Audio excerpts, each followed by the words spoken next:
great prophet has arisen in our midst, and God has visited his people.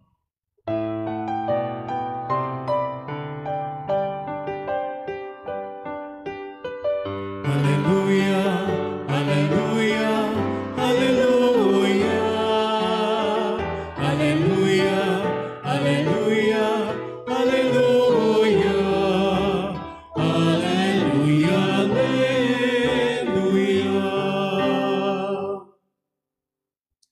The Lord be with you. And with your spirit. A reading from the Holy Gospel according to Saint Matthew. Glory to you, O Lord.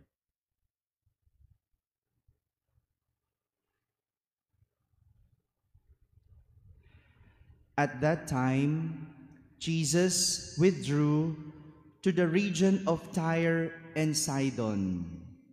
And behold, a Canaanite woman of that district came and called out, "Have pity on me, Lord, Son of David. My daughter is tormented by a demon." But he did not say a word in answer to her.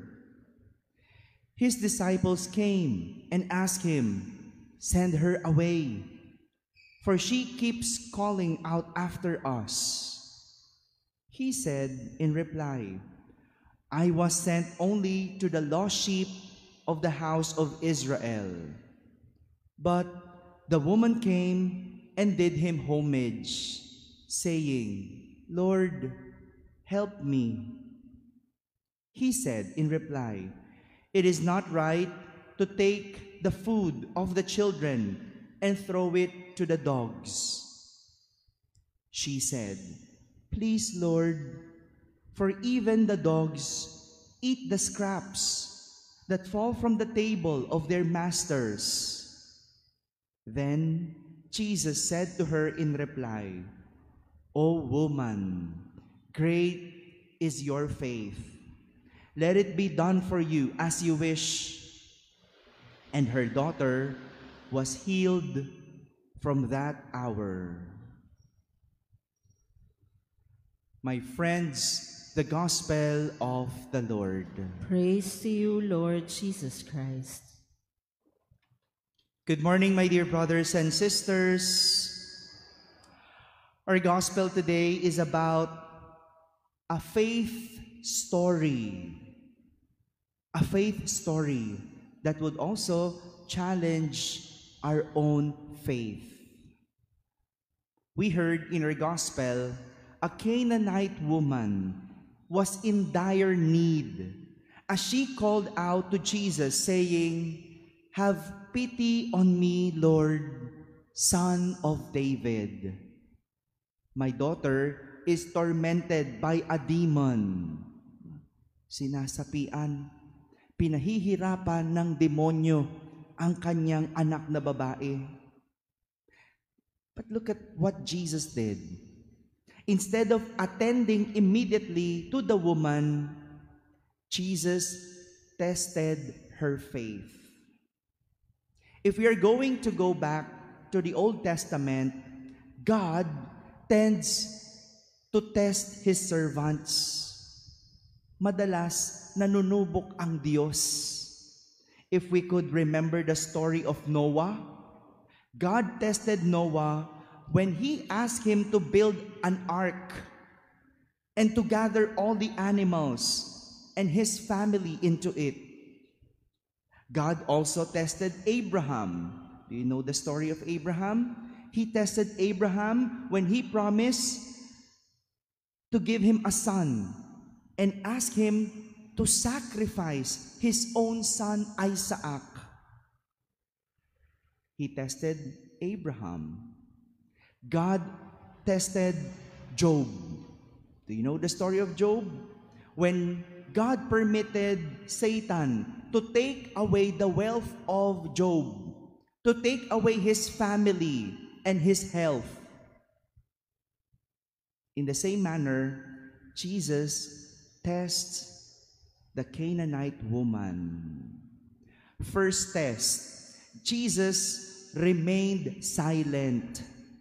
Even if the woman kept on calling for Jesus for help, Jesus did not say a word. He remained silent. But the woman persists. How would you feel if you will keep on calling Jesus and he will not say anything? He will remain silent. How will you feel? Will you feel bad? Will you still keep calling? Or will you stop calling? That's the first test. Second test. Jesus told the woman, I was sent only to the lost sheep of the house of Israel. Meaning, Jesus is only for the Israelites, for the Jews, and not for a Canaanite or non-Jews. Parang sinasabi ni Jesus, hindi ako para sa iyo. Para lang ako sa mga Israelita. I am not for you. But the woman persists by doing homage. Even if she was rejected, naglumuhod. Nagmakaawa siya kay Jesus and told Jesus, Lord, please help me. Help me. Imagine a non-Jew, a non-believer would say, Lord. That's the second test. Kapag ikaw ba'y ni-reject, will you still persist? Will you still continue calling on Jesus? Third test. Jesus told the woman, it is not right to take the food of the children and throw it to the dogs. You see that? Regarding the woman as a dog and telling her it is not right to give to her what is for the children. Tinuturing siyang aso. At sinasabi ni Jesus, hindi nararapat ibigay sa aso ang para sa bata. Meaning, the Israelites are the children.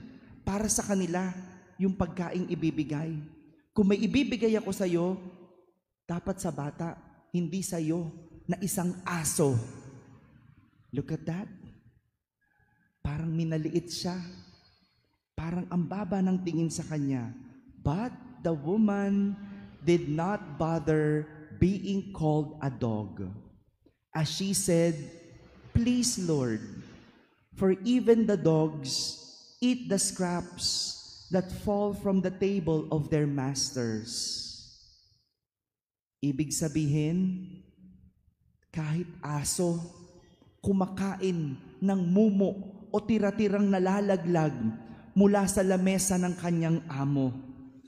Kahit mumo, kahit tira-tira, tatanggapin ko. Malugod kong tatanggapin. The woman is content with the leftovers and the scraps from the table.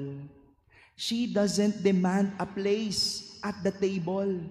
She only wants healing of her daughter and be released from the power of Satan.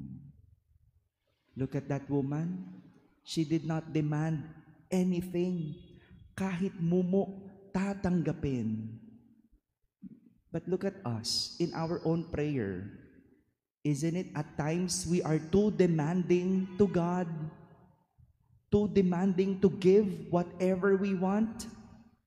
The woman, even scraps, even leftover, she would accept. Who would not have given in to the plea of such a great woman of faith?